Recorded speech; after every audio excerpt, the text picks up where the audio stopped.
வணக்கம் அன்பர்களே, அஸ்ட்ரோசிரி சேனல் வாயிலாக நான் உங்கள் அஸ்ட்ராலஜர் டாக்டர் சதீஷ். கடகராசி அன்பர்களே, இந்த மாசி மாதம் என்ன மாதிரியான பலனை தரும் அப்படின்னு பார்க்கும் பொழுது, உங்க ராசிநாதன் லக்னநாதனான சந்திர பகவான் இந்த மாதத்தினுடைய தொடக்கத்தில் தனம் குடும்பம் வாக்குஸ்தானத்தில் அமர்ந்திருப்பதும் ராசியை எந்த பாவகிரகங்கள் பார்க்காமல் இருப்பதும் ஒரு நல்ல அமைப்பு தான். உங்களுக்கு இப்ப அஷ்டம சனி நடந்து கொண்டிருக்கிறது. அஷ்டம சனி முடியக்கூடிய தருவாயில் இருக்கக்கூடிய இந்த கடகராசி என்பவர்களுக்கு இது நாள் வரை உங்களுக்கு ஒரு மன அழுத்தம் இருந்தது, மன பிரஷர் இருந்தது, டென்ஷன் இருந்தது, எதையும் செய்ய முடியாமல் தவித்து கொண்டிருந்த அந்த நிலை அத்தனையும் இப்ப மாற காத்து கொண்டிருக்கிறதுன்னு சொல்லலாம். இதுவரைக்கும் ஒரு இருட்டில் இருந்த நீங்கள் இப்ப வெளிச்சத்தை நோக்கி செல்லக்கூடிய ஒரு நேரம் வந்து விட்டதுன்னு சொல்லலாம். அப்போ நிறைய அனுபவத்தை உங்களுக்கு கொடுத்திருக்கோம். கடந்த 2 வருடங்களாகவே இந்த கடகராசி என்பவர்களுக்கு நிறைய எல்லா விஷயத்திலும் நல்ல அனுபவங்களை கொடுத்து கொண்டிருந்தது.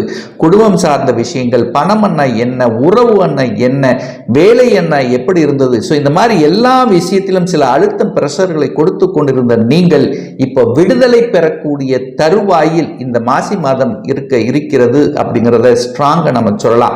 அதே சமயத்தில் குடும்பாதிபதி, குடும்பம் தனம் வாக்குக்குரிய கிரகம் என்று சொல்லக்கூடிய சூரிய பகவான் 8ஆம் இடத்துல போய் மறைஞ்சிருக்கார். ஆனா 8ஆம் இடத்தில் இருந்தாலும் தன்னுடைய வீட்டை தானே பார்க்கிறதுனால தனம் கிடைக்கும், பொருளாதார மேம்பாடு உண்டு. ஆனால் வாக்கு சம்பந்தப்பட்ட விஷயத்துல கொஞ்சம் கவனம் எச்சரிக்கையோட இருக்கணும். என சனி பகவானும் 2ஆம் இடத்தை பார்க்கிறார். விரையாதிபதி என்று சொல்லக்கூடிய புதன் பகவானும் பார்க்கிறதுனால கொஞ்சம் கோபம் ஆக்ரோஷம் என்கின்ற தன்மை இருக்கும். கொஞ்சம் விட்டு கொடுத்து அனுசரணையோடு போகணும். தன விஷயங்கள் கையாளுகின்ற விஷயத்துல கொஞ்சம் எச்சரிக்கையோட இருக்கணுங்கிறதையும் ஞாபகத்தில் வைத்துக் கொள்ளுங்கள். 3ஆம் அதிபதியாக இருக்கக்கூடிய அந்த புதன் பகவான் 8ல போய் மறைஞ்சிருக்கார்.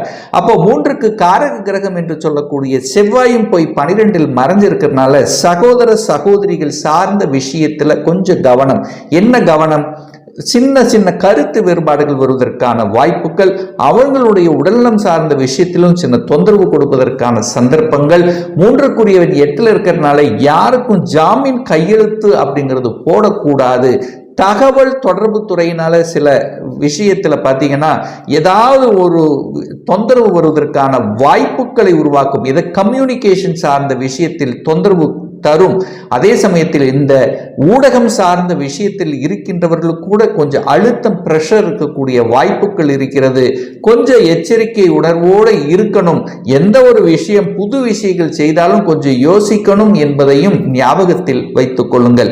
4ஆம் அதிபதியாக இருக்கக்கூடிய அந்த சுக்கிர பகவான் 9ஆம் இடம் என்று சொல்லக்கூடிய பாக்கியஸ்தானத்தில் உச்ச பலத்தோட வலிமையா இருக்கார்.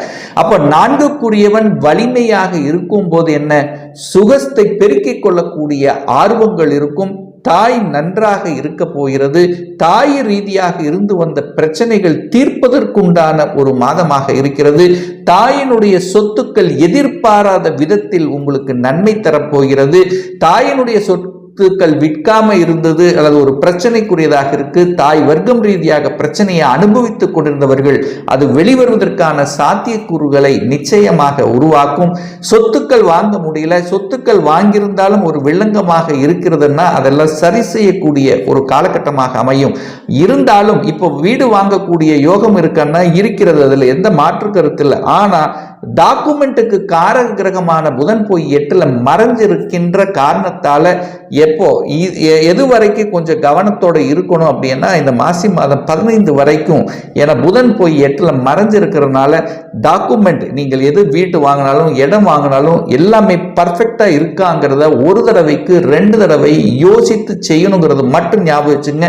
ஏன்னா உங்க கண்ணை மறைத்து கொள்ளக்கூடிய சில விஷயங்களை உருவாக்கிறோம். கொஞ்சம் ஏமாறக்கூடிய வாய்ப்புகளும் இருக்கிறதுங்கிறதுனால இதை நான் இந்த இடத்துல சொல்றேன்.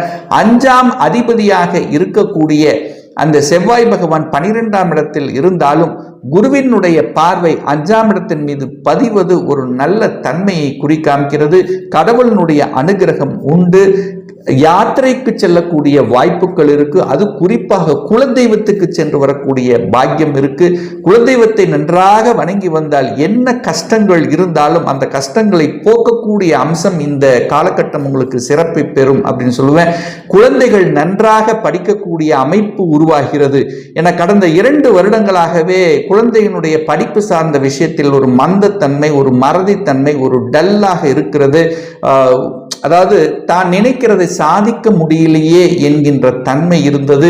ஒரு அரசாங்க எக்ஸாம் எழுதியிருந்தாலும் அது தோக்கக்கூடிய தன்மை, அதாவது நினைச்சது செயல்படுத்த முடியாமல் இருந்து கொண்டிருந்த விஷயங்கள் அத்தனையும் இனி மாறப்போகிறது. தன்னம்பிக்கை வளரப்போகிறது. அதாவது ஒரு ஸ்ட்ராங் மன தைரியத்தோடு இருக்கக்கூடிய தன்மை, எதையும் பார்த்துக்கலாம் என்கின்ற அந்த உள்ளம் உறுதிப்பாடு எடுக்கக்கூடிய ஒரு மாதமாக நிச்சயமாக இந்த கடகத்துக்கு அமைய போகிறது. 6க்குரியவன் தனக்கு 6ல மறைஞ்சு இருக்கிறதுனால கடனை கட்டிவிடலாம். கடன் விஷயத்தில் இருந்து கடனாக வளர்த்து கடல்ல பிரச்சனையோடு இருக்கின்றவர்கள் கடனை அடைத்து விடலாம் என்கின்ற தன்னம்பிக்கை கொடுக்கக்கூடிய ஒரு மாதமாக இந்த மாசி மாதம் நிச்சயமாக அமையும். ஏன்னா 6க்குரியவன் தான் கடன், நோய், எதிர்ப்பு, பகையை தரக்கூடிய ஒரு கிரகம் அல்லவா. அவர் போய் 11ஆம் இடமான லாபஸ்தானத்தில் அமர்ந்து இப்ப வக்ர நிவர்த்தியாகி ஒரு நல்ல பொசிஷன்ல இருக்கார்.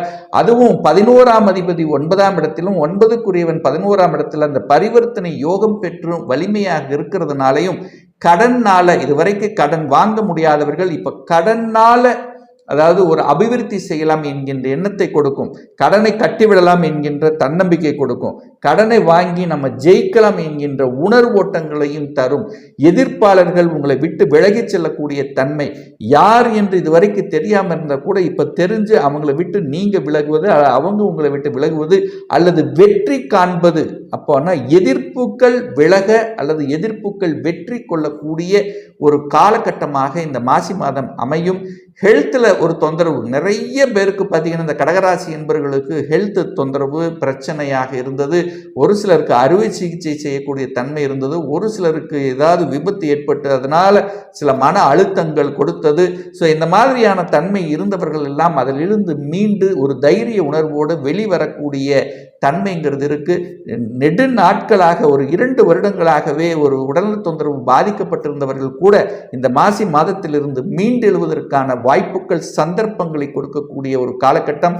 திருமணம் சார்ந்த சுப காரியங்கள் நடக்கக்கூடிய அம்சம் இந்த காலகட்டம் இருக்கு. என 7ஆம் இடத்தை அந்த குரு பகவானுடைய பார்வை இருக்கிறதுனாலும் 7க்குரியவன் தனக்கு 2ஆம் இடத்தில் அமர்ந்து குடும்பஸ்தானத்தை பார்க்கறதுனால திடீர் குடும்பம் அமையக்கூடிய சந்தர்ப்பங்களை உருவாக்கும்.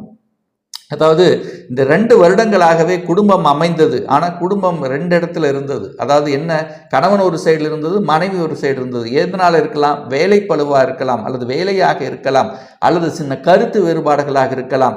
ஸோ இந்த மாதிரியான தன்மை இருந்தவர்கள் எல்லாம் ஒன்று சேர்வதற்கான வாய்ப்புகள், சந்தர்ப்பங்களை கொடுக்கக்கூடிய அம்சம் இருந்தது. காதலில் இருந்தவர்கள் கூட இந்த 2 வருஷம் காதல் கை கூடவில்லை, காதல்னால பிரச்சனை, காதலில் பிரிந்து போனது. ஸோ இந்த மாதிரியான மன அழுத்தத்தை கூட இருந்தவர்கள் எல்லாம் இப்போ விடுதலை பெற்று பார்த்துக்கலாம் என்கின்ற தன்னம்பிக்கை கொடுக்கக்கூடிய ஒரு கால உணர்வை நிச்சயமாக இருக்கும். தொழில் சார்ந்த விஷயத்தில் பிரச்சனை இருந்தது. இந்த அஷ்டம சனி காலத்தில் தொழிலில் ஆரம்பித்து அதனால பல ரூபத்தில் மன கஷ்டங்களை கொண்டிருந்த உங்களுக்கு அதிலிருந்து விடுதலை பெறக்கூடிய சந்தர்ப்பங்களை உருவாக்கும்.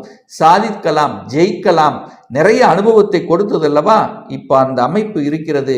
தொழிலில் மேம்பாடு நிச்சயமாக உண்டு. எத்தனையோ இடத்துக்கு மாறிட்டேன், நல்ல ரெகனைசேஷன் கிடைக்கல, சக ஊழியருக்கு கூட நமக்கு ஒரு ரெஸ்பான்ஸ், அதாவது ஒரு ஒற்றுமை கொடுக்கல, நாங்களை பார்க்குறவங்கெல்லாம் ஒரு விரோதி மாதிரி பார்த்துட்டு இருந்தாங்க, எப்பத்தான் அப்படிங்கிற மாதிரியான இருந்த இந்த விஷயங்கள் அத்தனையும் மாறக்கூடிய ஒரு காலகட்டம். அதாவது என்ன சொல்ல வர, ஒரு விடுதலை கொடுக்கக்கூடிய ஒரு மாதமாக அமையும். ஸோ இதுவரை அதாவது இதுவரைக்கு எத்தனை கஷ்டங்கள் நீங்கள் பட்டீங்கல்லவா, அந்த கஷ்டங்களுக்கு ஆறுதல் கொடுக்கக்கூடிய, அதிலிருந்து மீண்டு வரக்கூடிய, விடுதலை அடையக்கூடிய ஒரு நல்ல மாதம் தான் இந்த கடகராசி அன்பர்களுக்கு அமைய போகுதுங்கிறத ஸ்ட்ராங்காக இந்த இடத்துல நம்ம கொடுக்கலாம். ஒரு சிலர் வெளிநாட்டுக்கு போய் அங்கே கஷ்டப்பட்டு கொண்டிருந்தீர்கள், குடும்பத்தை விட்டு, உறவுகளை விட்டு, குழந்தைகளை விட்டு கஷ்டப்பட்டு கொண்டிருந்தவர்கள் எல்லாம் இப்போ ஒரு விமோச்சனம் கொடுக்க போகிறதுன்னு சொல்லலாம். ஒரு நல்ல தெய்வ வழிபாடு இந்த மாசி மாதம் அப்படின்னு எடுத்துக்கொண்டால், மாசி மாதம் 14ஆம் தேதி, அதாவது 26/2/2025 அன்று மகா சிவராத்திரி இருக்கிறது. ஸோ அந்த தினம் சிவபெருமானை, உங்கள் ஊருக்கு அருகில் இருக்கக்கூடிய சிவபெருமானை சென்று விரதம் இருந்து ஒரு நல்ல ஒரு தரிசனம் நீங்கள் இருப்பேனானால் நிச்சயமாக என்னென்ன கஷ்டங்கள் அனுபவித்துக் கொண்டிருந்தீர்கள், எதையெல்லாம் தடை கொடுத்து கொண்டிருந்ததோ அந்த தடை நிச்சயமாக விலகுங்கிறதுல எந்தவித மாற்று கருத்தும் கிடையாது.